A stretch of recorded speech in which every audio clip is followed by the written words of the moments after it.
لغة الجسد بقى ده اسلوب بتبين حركات الشخص باللي حاسس بيه ومخبيه تجاه شخص معين، وده بيظهر بقى بعفوية بدون قصد عن طريق بقى حركة معينة بيعملها، فتقدر تبين لك الشخص ده انت ايه بالنسبة له من جواه. زي مثلا معجب بيك، بيكرهك، بيحقد عليك، ايا كان. دي لغة الجسد بقى باختصار. الاعجاب دايما بيكون بعلامة او مؤشر كده يقدر يقول لنا ان الشخص ده معجب بينا، بس تكون بقى بعلامات واضحة جدا لينا، والعلامات دي انا قلتها قبل كده في فيديو. اما الاعجاب عن طريق لغة الجسد ده اللي هنعرفه في الفيديو ده. ركزي معايا بقى في الفيديو ده، يلا بقى بينا نبدأ.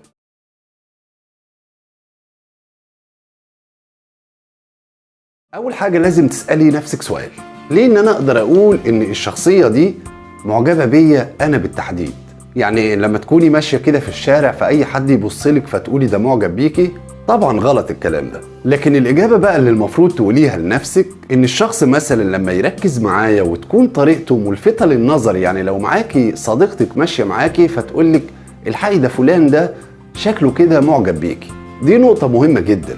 يعني مش انتي اللي تقدري تقولي ان فلان ده علشان بيبصلك يبقى هو معجب بيكي، لا، الاطراف اللي بعيدة عنك، صاحبتك مثلا، زمايلك، هما اللي يقدروا يقولوا لك ان الشخصيه دي مركزه معاكي جدا. يبقى كده لقينا في نقطه بتنطبق عليكي اللي هي نقدر نقول عليها في تواصل بصري، يعني هو دايما بيلاحقك بعينيه.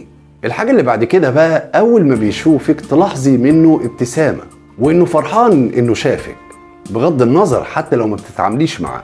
ده بخلاف بقى ان وانت بتتكلمي مع صديقاتك مثلا وهو بيبص عليكي تلاحظي ان هو مازال بيبتسم. تلاحظي كمان ان هو بيحاول يقرب من اي صديقة ليكي، وده علشان يكون قريب منك او يحصل ما بينكم اي كلام، او حتى انه يتابع اخبارك. تلاحظي كمان ان لو انت ماشية كده وقابلتيه وجها لوجه بالصدفة تلاقيه خد نفس عميق كده، وده لانه بقى اتفاجئ وتوتر جدا. وعلشان ما تتسرعيش بقى وتقولي ان فلان ده معجب بيكي من خلال الحاجات اللي انا قلتها، وده عشان يهمني جدا انك ما تتسرعيش. لو لقيت الشخصية بقى اللي معجبة بيكي فيها الحاجات اللي قلتها دي، لازم تركزي او تخلي بالك من حاجة تانية. ايه هي؟ انك تعرفي سلوكه كويس وتسألي عليه. بلاش تتجاوبي على طول معاه وتتسرعي، لانه طبيعي لو هو معجب بيكي اكيد هو اللي هيقرب وهيفتحك في الكلام. خلي بالك ان لازم ومهم يكون في حاجات اللي هي عن طريق لغة الجسد اللي انا قلتها تكون موجودة او انطبقت على الشخصية دي، وحتى لو بيبين ان هو متجاهلك وبيعمل الحاجات دي فهو معجب بيكي. لان زي ما قلنا بقى لغة الجسد هي حاجة او لغة لا ارادية، البني ادم ممكن يعبر عنها بحركة بتصرف معين، خلاف بقى اللي بيكون ظاهره للبني ادم اللي قدامه. يعني تصرف او حركة ما بيقدرش يتحكم فيها.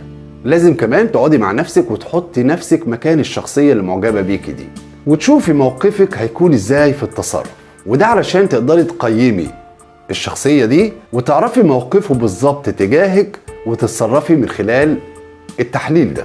خدي بالك ان مش علشان يكون شخص مهذب ووسيم مبتسم يعني ومؤدب ده يدل انه معجب بيكي، لان ده بيكون طبيعي جدا للانسان المحترم المتربي.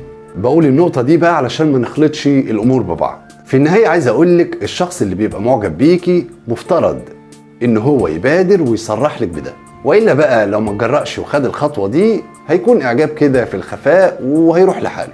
فعلشان يكون اعجاب ثم حب ثم ان شاء الله جواز، انا بقول الكلام ده بقى للشخص اللي معجب بيكي مش ليكي. فمهم جدا بقى انك تتأني وما تتسرعيش وما تخافيش، ربنا شايلك ان شاء الله الافضل وهيرزقك بالزوج الصالح طالما انت بتخافي ربنا وناوية خير.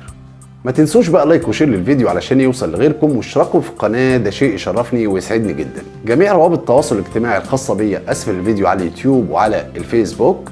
اشوفكم ان شاء الله في فيديو جديد مختلف ومفيد. بشكركم.